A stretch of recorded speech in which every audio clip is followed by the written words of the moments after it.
In 2004, quite a furor developed around the California State Board of Education's questionable approval of material on Hinduism for its 6th grade social studies textbook.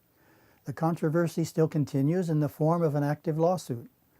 Our own response to the matter was to research, design, and write a model 16-page lesson on Hindu history, beliefs and practices for 6th graders, written from the Hindu point of view. It is historically sound, having been reviewed by prominent Hindu historians, and acceptable in content and tone to the various denominations of the global Hindu community. It, of course, is a popular educational booklet with a distribution to date of some 35,000 copies. The first lesson covers the period from ancient times to 300 CE. Lesson 2 of this series, published in the October, November, December issue of 2008, covers the period 300 to 1100 CE. Additional lessons are planned over the next few years.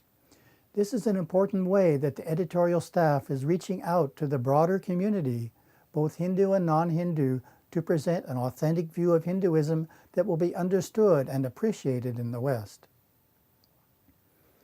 An inspiration came to me in 2007 to create a book out of Hinduism today.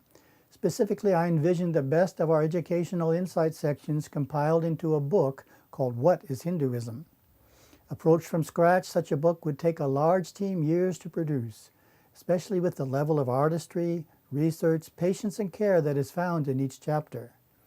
The serendipitous beauty of the project was that the necessary thousands of hours of loving attention had already gone into researching and designing its chapters over the last 10 years by our talented team of writers, editors, and photographers. All that was needed then in 2007 was to gather the best features and assemble them in a way that offers a thorough yet highly readable introduction to Hinduism. Voila! In all, 46 educational insights comprise the book and create a user-friendly way to read them versus a pile of 46 magazines. The book, What is Hinduism?, has been introduced to Hindus through dozens of my lectures, highlighting the book's rich graphics and clear presentations. Thousands have attended these seminars over these last 2 years. The book has also been successfully used at major Hindu summer camps. The students can take the book home with them and continue to refer to it, helping them remember the teachings over the subsequent months. It is yet another way the magazine is impacting Hinduism. Hinduism today has become a resource for mainstream America, a place where people can find authentic and reliable information on Sanatana Dharma, and our editorial team is often called upon for hard-to-find answers to questions that few other institutions seem inclined to take the time to address. Harvard University is engaged in a CD-based pluralism project which teaches high school children about other cultures and religions. Professor Diana Eck, head of Harvard's Religion Department, invited Hinduism Today to participate in the Hindu expressions. In 1997, the former editor of Christianity Today, Terry Muck, invited us to collaborate on a chapter of his new Doubleday book, A Guide to Religions in America. Hinduism Today often gets calls from religion editors in America and was lauded as a solid source of Indian spirituality in a book published by John Dart of the Los Angeles Times called Deities and Deadlines. Time magazine called years back to verify a story on Deepak Chopra's phenomenal success.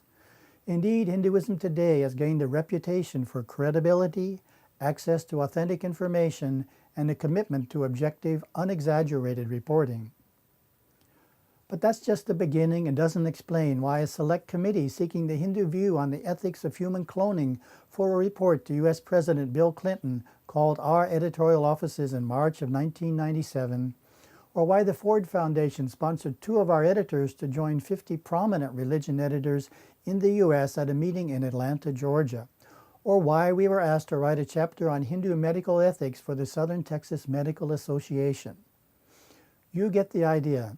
As interesting as our past has been, we think the future is going to prove even more remarkable.